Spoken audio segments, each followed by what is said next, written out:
In past videos, I always try to bring out some positives to the bad Power Rangers seasons. There'll always be some good in them. Are there actually good things in Ninja Steel? Yes. Modern elements. Sometimes Power Rangers tends to forget the progress in the real world. For example, in 1993, the communicators in Power Rangers would be a very odd thing to see being used in sight. So that's the reason why the Rangers always did it in secret.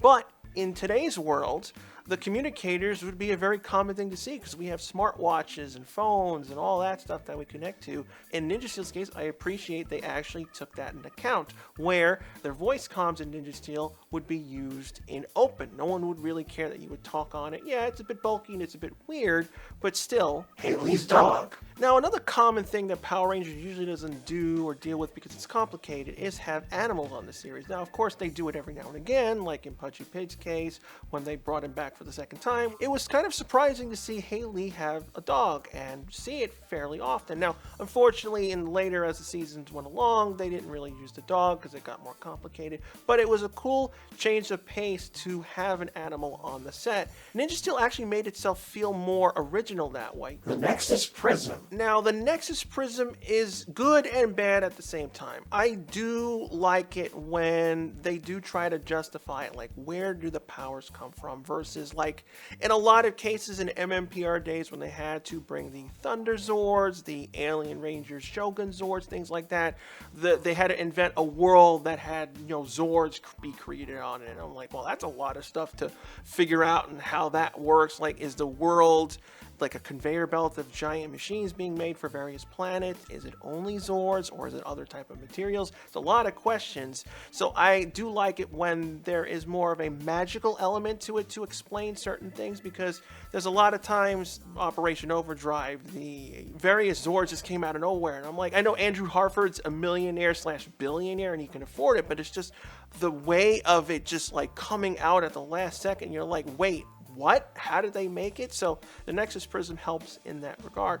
And it does cause problems because, since it's a magical item, like how does it work? What is its limits? But overall, I did like the mystery around the Nexus Prism, and then they actually did use it later on in future episodes. Levi West. For all the Ranger characters and types and personalities that Rangers have been before, Levi's was very unique in the sense of he was basically, a rich millionaire who just got lucky because, he had a very good voice, he could make music, so he became this big popular rock star. And I thought that was a really cool background because, one, you could use it to your advantage, and also it just gives fun, different things that you could do with the character. Although they didn't do it well, unfortunately, in Ninja Steel, but for what they came up with as a background element, I thought it was a very clever idea. And I did like it when they brought back, singing elements, because Power Rangers in a lot of cases had a lot of vocal songs and in the early days, and I loved that stuff. And unfortunately, they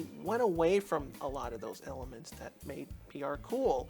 And it was cool that we had someone that can finally, sing again, and we can see rehearsals and odd stories that will factor around Levi. The Father Mystery. Now, I know what you're thinking, the Father Mystery, after we just had it in Dino Charge. Yes, believe it or not, I know Dino Charge did it first, and it's a blatant copy. However, I liked it better in Ninja Steel's case than Dino Charge, but both do ultimately fail. I was like, it was a much better way to handle it because, again, they were dealing with Kyoryuger footage and all this limited thing, and then the father finally came in Dino Charge, but then really didn't get useful. So I did like it for the first season that it was an interesting mystery, and was Dane Romero killed? Where did he go? And then we found out he was in the Nexus Prism and he survived. The idea I really loved. It was just the way it was executed as usual, where it fell apart because I was like, oh, we brought in the father and we used the Sentai footage that we can use for it. Now we can't do anything with him, and unfortunately he disappears. So it's a very good idea. It was just poorly executed. Hidden base. Now, one cool thing that I really like is how the Rangers do their bases, and there are all kinds of bases. Obviously, we have the traditional one of the command center or the power chamber, but then we have other unique ones like the Astro Mega Ship. But I did like Ninja Steel's because not only is it in the school, but it's hidden right in front of everyone. And it's just inside the shop class. So it actually does link to, one, the school. It links to one of the classes, which gives cover to Mick. And also, it kind of benefits the Rangers because, you know, since the Rangers have to hide, they have to teleport. In most cases, the Rangers are going to be in school, so they have access to the hidden base if anything goes wrong. And for the most part, like, who would think it would be over there? So it was a very good, unique, disguised place for them to help out. Mick the Mentor. Now, of course, Mick was going to be on the list. He is one of the major highlights of Ninja Steel. No one can deny that Mick was one of the most positive things about it. Yeah, I did get annoyed that a lot of his, you know, teachings and stuff were very juvenile and they were very simplistic, which I wish, and obviously Power Ranger mentors have always been like that, but they had a class of finesse of mentoring Rangers and also teaching kids values. But other than that, Mick as a character in general was very unique. Not only is he the mentor, he's the fun guy. He's not Zordon. Zordon you would never ever see be like Mick. You would never see Sensei be like Mick. He's the down-to-earth, wants to be your friend mentor. And not to mention he has funny, goofy powers that he can turn into weird random objects. And they use that every now and again. So overall, I enjoyed Mick for what he was. Could he have been better? Yes, of course. But for, you know, what we got from Ninja Steel, he's one of those gems. Galaxy Warriors. Now, the one thing I thought was genius for Ninja Steel, the one thing I will give it, is the Galaxy Warriors backdrop. You know, we've had the common thing of one or two groups of villains that either own an army, they come from space, and they want to attack Earth, or they're after the Rangers. And rinse and repeat.